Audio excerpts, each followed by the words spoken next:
Okay ညီကိုမိတ်ဆွေများအားလုံးပဲမင်္ဂလာပါဗျာနော်ကျွန်တော်ဇက်တူဖိုင်အားရမ်းမေးတဲ့ညီကိုတွေတော့ဇက်တူဖိုင်အားရောက်ပါပြီဗျာနော်ဇက်တူဖိုင်အားလုံးဝရှယ်တန့်မယ်ကီလို9000လေးနဲ့ရမယ်ပါကင်ကျော်တန်းရမယ်ဗျာနော်ဘယ်ရနေထားပတ်လဲနေထားတော့လုံးဝရှယ်လမ်းမယ်လမ်းထွက်မယ်ဗျာနော် Okay သူ့မှာကျွန်တော်ပတ်လေးပြပေးမယ်တော်တော်ကြီးတန့်နေတဲ့မှာပါတယ်ဗျာနော်အင်ဂျင်လုံးလေးပါရစလုံးဝဒီမှာဖုံတစ်ခုတော့မရှိသေးရဗျာနော်လုံးဝနေထားသူ့ရဲ့နေထားတော့ကျွေးမေးကြီးလုံးဝဆရာကြီးဗျာနော် Okay နံပါတ်ပြရလို့ရှိရဲကျွန်တော်တို့ဖင်ရတော့အော်ပတ်လည်းနဲ့ရမယ် original တိုင်းရမယ်နော်ပြီးရင်ရှေ့ဝေနောက်ဝေ 95% နဲ့ရမယ်နော် ABS brake တွေပါတွေပါမယ်ဗျာနော် Okay SC ပြောင်းကြိုက်တဲ့ညီကိုတွေ SC ပြောင်းလေးလာထားမယ်ဗျာနော်အင်ဂျင်လုံးတွေဆိုလုံးဝရွာခံနေရပဲဗျာနော်ကဲ Okay ဒီကောင်ကပတ်လည်းနေထားတော့ဒီလောက်ရှိတယ်ဘင်းရတော့တော်တော်ကြီးကိုတန့်နေတဲ့မှာပါတယ်ဗျာနော်ပို့ရရှေ့ရလုံးဝမရှိစရာဗျာနော်နေထားတော့လောက်ရှိတယ်အင်ဂျင်လုံးတွေစက်ခန်းတွေဆိုလို့ရှိရင်ကျွန်တော်တို့ဒီမှာလုံးဝရှေ့တန့်နေတဲ့မှာပါတယ်ဗျာနော်ရေတိုင်းကားတွေပါလုံးဝပါထားမယ်ကဲဒီကောင်လေးကတော့ Z25R လေးဖြစ်ပါတယ်ဗျာနော် model ကတော့2020ရောင်စည်းလေးကတော့349,000ဘတ်ထဲနဲ့ရမယ်ဗျာနော်အရစ်ကြလူချင်းရင်ဒီကောင်18000 sorry အရစ်ကြလူချင်းရင်8000 9000 8000လေးရမယ်ဗျာနော် Okay ပတ်လည်းအနေထားတော့ဒီလောက်ရှိတယ်ဗျာနော်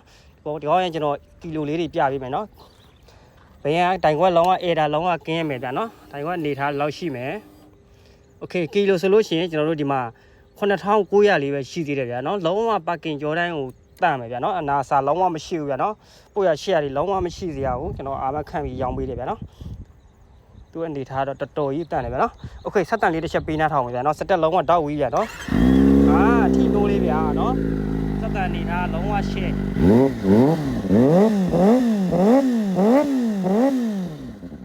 ေထားတော့အလောက်ထိပြောင်းတန်အစားလုံးဝရှေ့ထွက်ကလှတယ်ဗျာနော်Okay သူ့ရဲ့ပုံမှန်ကတော့လုံးဝမျက်လုံးလေးကတော့တကယ်တော်တော်ကြီးကိုလှတယ်ဗျာနော် Okay ဒီကောင်လေးလိုချင်ရင်ထိုင်းနိုင်ငံနေရာနဲ့အလဲတက်အရစ်ကြလက်ငယ်အားလုံးရမယ်ဗျာနော်အရစ်ကြလိုချင်တဲ့ညီကိုတွေအတွက်ဆိုတောင်ငွေ9000 8000လေးနဲ့ရမယ်ဗျာနော်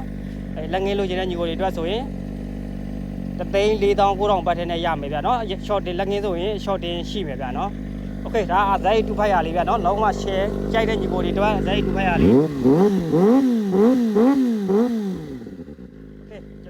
နောက်ဗီဒီယိုလေးမှာဆက်တွေ့ကြဗျာနော်ဒီကောင်လေးကတော့ဥရဲသူရမယ်ဗျာနော်ဘိန်းကျော်လုံးဝတော်တော်ကြီးတန်းတဲ့ထဲမှာပါတယ်ဗျာနော်တရားရခိုင်တော့အမတ်ခံပြီးရောက်ချပေးပါဗျာနော်